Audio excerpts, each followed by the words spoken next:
আমি ঢুকতে পারবো না, এটা তো অবিচার। তো এই অবিচার আসলে এই অবিচারের শেষ চাই। কোটা এটার জন্য কি মুক্তিযোদ্ধারা কি যখন করছিল তারা কি জানতো যে আমাদের একটা কোটা দিবে, আমরা মাসে মাসে 20-30 হাজার করে পেনশন পাবো? অবিলম্বে আমাদের ক্যাম্পাস খুলে দিক এবং আমাদের হলগুলো খুলে দিক, শিক্ষার্থীরা আবার তার স্বাভাবিক জীবন ফিরে পাক।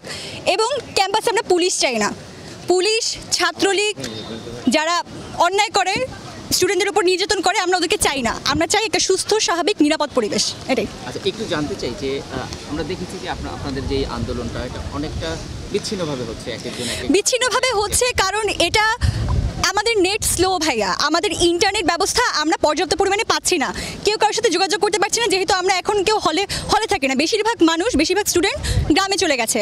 তো এক্ষেত্রে যে একতাবদ্ধ হব আমরা, একসাথে একটা নেটওয়ার্ক তৈরি হবে, সেই সুযোগটা ওপর মহল থেকে কর্তৃপক্ষতে করতে দিচ্ছে না।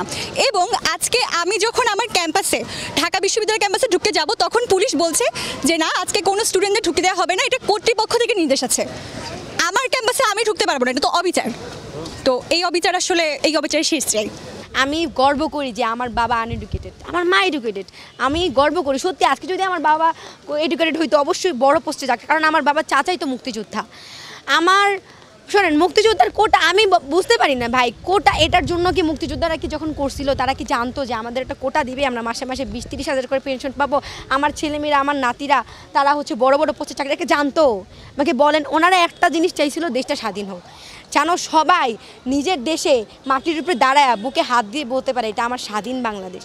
কোন দিক দিয়ে আপনার স্বাধীন? আপনি নিজের থেকে বলেন না, কোন দিক দিয়ে এটা আপনার স্বাধীন মনে হয়? মনে হয় এটা কোনো স্বাধীন বাংলাদেশ যে দেশে শিক্ষককে রিমান্ডে নেওয়া হয়। শিক্ষককে আমি আজকে ওই যে আসিফ নজরুল স্যারকে অনেক আশা নিয়ে জিজ্ঞেস করছিলাম, স্যার আসিফ মাহতাব স্যারের খবর কি? উনি কিন্তু আমাদের পোস্টে এই ভুলে গেছি ভাই, মানে আন্দোলনের সবচাইতে যদি কোনো শিক্ষকের বেশি থাকে সেটা হচ্ছে আমাদের আসিফ মাহতাব স্যার। উনি এমনভাবেও দিছে, মানে বক্তব্য দিছে যে আমার খুব লজ্জা লাগতেছে যে এখানে সব শিক্ষার্থী আর আমি একা শিক্ষক, আমার কোনো কলিগ এখানে নাই। যে টিচাররা আজকে এই যে আসিফ নজরুল স্যার আরও যে টিচাররা আছে এরা কিন্তু ফার্স্টে বিরুদ্ধেই ছিল না বিরুদ্ধে, ফার্স্টে আমাদের প্রোটেস্টের বিরুদ্ধেই ছিল, কিন্তু তারপরে যখন দেখছে না শিক্ষার্থীদের মানাও যাইতেছে না, তারপরে তারা আমাদের পক্ষে আসছে। আমি বললাম, স্যার এভাবে ছবি দিয়া লাইভ করে আপনারা কতদিন, এক বছরের পর বছর চলে যাবে, হয়তো আমাদের এই স্যার এই স্টুডেন্টরা হয়তো গুমও করে দিবে, তখন আপনারা কি করবেন? এটাও বলছিলাম, মানে স্যারকে বলতে, স্যার বলে যে এখন আমরা কি করব বলেন? স্যার বলতেছে কিছু করার নাই, কালকে 3টা বাজে আমরা অবশ্যই এইসব মানে করবো, এটা শিক্ষকদের কথা তুলবো। আজকে কথা ছিল, আজকে কিন্তু আমরা এখানে আসতাম না, কারণ আমরা জানি শিক্ষক দূর কত দূর। আমি অসম্মান করে কথা বলতেছি না, আমাকে ভুল বুঝবেন না। আমি আমার দিক থেকে আমার যা ওপিনিয়ন আমি আপনাদের তাই দিতেছি।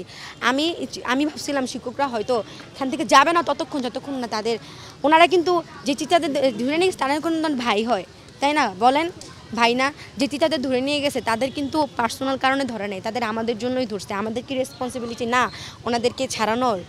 আমি টিচারদের কথা বাদ দিলাম, ওনারা আমরা যেভাবে ওনাদের বের করবো। আমরা যেই ভাইরা HSC 24 পরীক্ষা দিয়েছে তাদের যে ধরে নিয়ে গেছে, তাদেরকে এখন জেলে থাকার কথা নাকি বাসায় বসে এখন বই নিয়ে বসে থাকার কথা বলেন?